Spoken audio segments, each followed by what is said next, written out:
آپ ان کی سیاست سے ان سے اختلاف کر سکتے ہیں، لیکن آپ کسی کی صحت کا مذاق نہیں اڑا سکتے۔ جب میاں نواز شریف صاحب کے ساتھ جو ہے وہ خبر جب چلی کہ وہ جہاز پر نہیں چڑھ سکتے، ان کی جان کو پاکستان میں خطرہ ہے، اگر کچھ ہو گیا تو وزیر اعظم عمران خان جو ہے اس کا ذمہ دار ہوگا، تو خان صاحب نے اس وقت بھی جو ہے وہ ٹویٹ کیا تھا کہ سیاست سے ہٹ کر میں ان کے لیے ان کی صحت کے لیے دعا کروں۔ تو یہ جو ہے وہ ہمارا حق بھی ہے، ہمارا فرض بھی ہے، اللہ تعالیٰ ان کو صحت عطا فرمائے۔ لیکن خبر یہ ہے کہ جناب ان کی طبیعت جو ہے وہ لاہور کے اندر ہی خراب ہو گئی تھی، پھر ان کو شریف ہاسپٹل جو ہے وہاں پر منتقل کیا گیا، وہ جنیوا میں ہے اور وہاں پر جو ہے ان کا ٹریٹمنٹ چل رہا ہے۔ لیکن ان کو استعفیٰ دینا چاہیے، ظاہر ہے صوبہ جو ہے وہ لاوارث ہے اور کسی اور کو موقع دینا چاہیے۔ ظاہر ہے ایک جو فیملی ہے یا ایک خاندان ہے اس کے اندر جب آپ عہدوں کی بندر بانٹ کریں گے تو عوام کا غم و غصہ جو ہے وہ آپ کے سامنے ہے۔ تو مریم نواز کے حوالے سے خبر جو میں نے آپ کے سامنے رکھی، چلیں میں آپ کو جو خبر دینے جا رہا ہوں بڑی امپورٹنٹ ہے کہ آدھی رات کو جو اس وقت بند کمروں کے اندر منصوبے تیار کر لیے گئے ہیں، عمران خان صاحب جو ہے وہ انڈیفیٹیبل ہیں۔ عمران خان صاحب کا آپ کچھ نہیں بگاڑ سکتے۔ آپ نے جیل میں ڈال کر دیکھا، آپ نے اس پر ظلم اور بربریت کی انتہا کر دی۔ سنجانی جلسے کے بعد خان صاحب سے ملاقاتوں پر پابندی، ڈی چوک کے بعد پھر ان کو تنہا کر دیا گیا، ان کی سیل کی بجلی بند کر دی گئی، 6 دن وہ بیچارہ جو ہے وہ بجلی کے بغیر تھا۔ لیکن عمران خان جو ہے وہ لوہے کے حساب کا مالک نکلا ہے۔ عمران خان صاحب جو ہے انہوں نے جیل کو توڑ کے رکھ دیا۔ عام طور پر ہوتا یہ ہے کہ جیل جو ہے وہ کسی شخص کو توڑ دیتی ہے اور وہ ڈیل یا کمپرومائز کرنے کے لیے تیار ہو جاتا ہے۔ خان صاحب کو دھمکیاں دی گئی کہ آپ کو ملٹری کورٹس میں لے جا دیں گے، خان صاحب کو کہا گیا کہ آپ کو پھانسی کی سزا دے دیں گے، خان صاحب کو کہا گیا کہ آپ کو سزائے موت دے دیں گے، آپ کو عمر قید دے دیں گے۔ اس ایک شخص کا، اس مرد مجاہد کا ایک ہی جواب تھا کہ جناب آپ نے مجھے جان سے مارنا ہے مار دیں، لیکن میں اپنے ملک اور قوم کی خاطر آپ کے سامنے نہیں جھکوں گا، میں سرنڈر نہیں کروں گا، میں ہتھیار نہیں پھینکوں گا، میں جب باہر نکلوں گا اپنی مرضی کی سیاست کروں گا۔ اس کو بیشتر جو ہے وہ ڈیل کی آفر ہوتی رہی، لیکن خان صاحب نے اس کو مسترد کر دیا۔ لیکن اب میں جو آپ کو خبر دینے جا رہا ہوں کہ کپتان کے ساتھ ایک بہت بڑی انہونی ہوئی، اب تک کا خوفناک منصوبہ۔ سب سے پہلے جناب پاور کوریڈورز جو ہائیسٹ لیول ہے پاور کوریڈورز کے، وہاں پر کچھ جو ہے وہ فیصلے ہوئے ہیں۔ کیا جو ہے وہ ایک چیز ڈیسائیڈ کر لی گئی ہے، یہ بڑی امپورٹنٹ ہے کہ کوئی ٹرمپ، وہ سمجھتے ہیں کہ کوئی ٹرمپ کی کال نہیں آئے گی، کوئی وائٹ ہاؤس جو ہے وہ انٹرفیئرنس نہیں کرے گا، اور کوئی یہ ہمیں کال کر کے یہ نہیں کہے گا کہ جاؤ عمران خان کو ریلیز کر دو، ان کو رہا کر دو۔ تو لیکن وہ کہتے ہیں کہ بالفرض اگر یہ ہو گیا، جو میں نے آپ کو اپنے پچھلے ولاگ میں بھی بتایا کہ جو ایک آرٹیکل لکھا گیا ہے ڈاکٹر عظیم کی جانب سے، وہ کہتے ہیں کہ اگر ٹرمپ آ گئے اور ٹرمپ سے پہلے ہی پاکستان کی ملٹری کو سوچنا چاہیے کہ بجائے اس کے کہ اس کے بعد آپ کو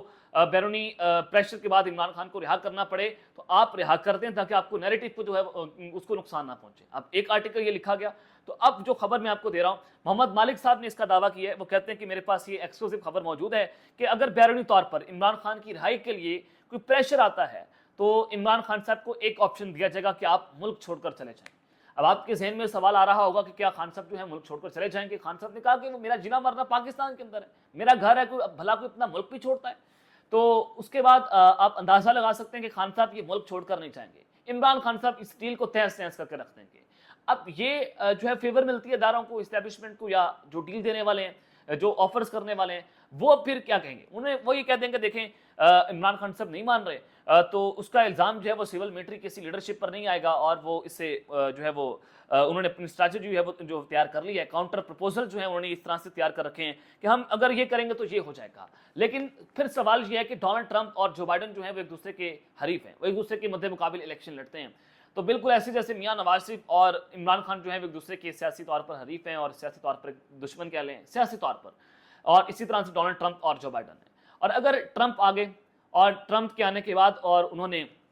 اپنی کسی سیاسی تقریر کے اندر، اور وہ اگر صرف جو بائیڈن کو گندا کرنے کے لیے الزام لگا دیں کہ جب عمران خان کی حکومت کو گرایا گیا تھا تو پاکستان اور امریکہ جو ہے وہ رابطے میں موجود تھے، تو اس کے بعد ڈیفینیٹلی پاکستان کے اندر ایک بہت بڑا پھونچالا آ جائے گا صرف ایک سٹیٹمنٹ کی بات۔ تو اسی وجہ سے اسٹیبلشمنٹ میں، ان کے حلقوں کے اندر، طاقتور حلقوں میں، ہماری حکومت کے اندر یہ خوف کی لہر دوڑ رہی ہے کہ کہیں ڈونلڈ ٹرمپ جو ہے وہ آ کر اس طرح کا کوئی بیان نہ دے دیں، یا عمران خان صاحب کو مسٹر ہینڈسم نہ کہہ کر پکار دیں، تو اس کے بعد تو پاکستان کی سیاست کے اندر کوئی بڑا آپ کو پھونچال دیکھنے کو مل سکتا ہے۔ لیکن ڈونلڈ ٹرمپ جو ہے وہ جنوری 2025 میں اپنا آفس سنبھالیں گے، تو اگلا 1-1.5 مہینہ جو ہے بہت ڈیسائسو ہو سکتا ہے، بہت اہم ہے، اور اسی وجہ سے یہ کوشش کی جا رہی ہے، تیزی سے کوشش کی جا رہی ہے کہ عمران خان صاحب کو دہشت گردی کی عدالت سے بھی سزا دی جائے، 190 ملین پاؤنڈ کی اس کے اندر جو ہے وہ بھی ان کو سزا دے دی جائے۔ تو اس سب کے اندر جناب جو رانا ثناء اللہ صاحب ہیں، انہوں نے ایک بہت بڑا دعویٰ کیا ہے۔ وہ کہتے ہیں یہ جو خونی انقلاب لانے کی کوششیں کی جا رہی ہیں، یہ جو خونی انقلاب لانے جا رہے ہیں، جو تقاریر ہوئی ہیں سواوی جلسے کے اندر، وہ کہہ رہے ہیں کہ ہم سر پر کفن باندھ کر آئیں گے۔ علی امین گنڈا پور صاحب نے کہا کہ اپنے گھروں میں بتا دیں ہمارے، اگر ہم واپس نہ آئے تو ہمارے جنازے پڑھا دیجیے گا۔ تو رانا ثناء صاحب کہتے ہیں کہ کفن بردار جو جلوس نکلے گا تو اس کے وقت اور مقام کا تعین اڈیالہ جیل کے اندر ہوگا،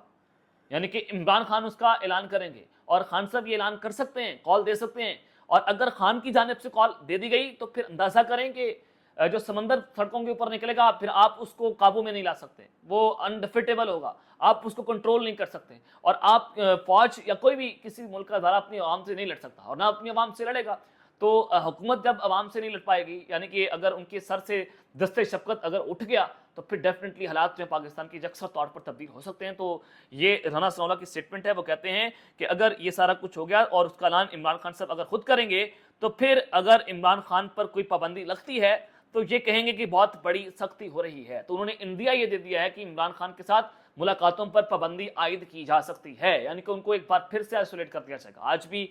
جو ہے کل آپ نے بلکہ دیکھا کہ پاکستان تحریک انصاف کے رہنماؤں کو حراست میں لے لیا، ان کو خان صاحب سے ملاقات کرنے کی اجازت نہیں دی گئی، ان کو نہیں ملنے دیا گیا، کہیں خان جو ہے وہ احتجاج کی کال نہ دے دے۔ تو بند کمروں کے اندر جو ہے وہ جناب پریشانی تو توڑ رہی ہے، پریشان تو وہ ضرور ہیں، یعنی کہ اڈیالہ جیل کے قیدی نے اس پورے کے پورے نظام کو درہم بھرم کر کے رکھ دیا ہے۔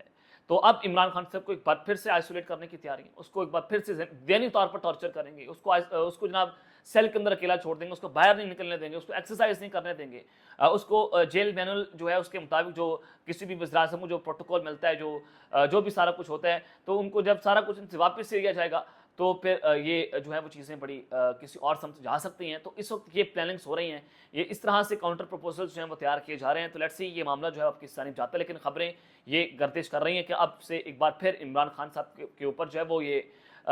ظلم اور بربریت کی انتہا کرنے جا رہے ہیں۔ تب تک کے لیے اتنا ہی، اپنا خیال رکھیے گا اور اس طرح اپنے ناظمین حلق نے اللہ نے کے بعد پاکستان زندہ باد۔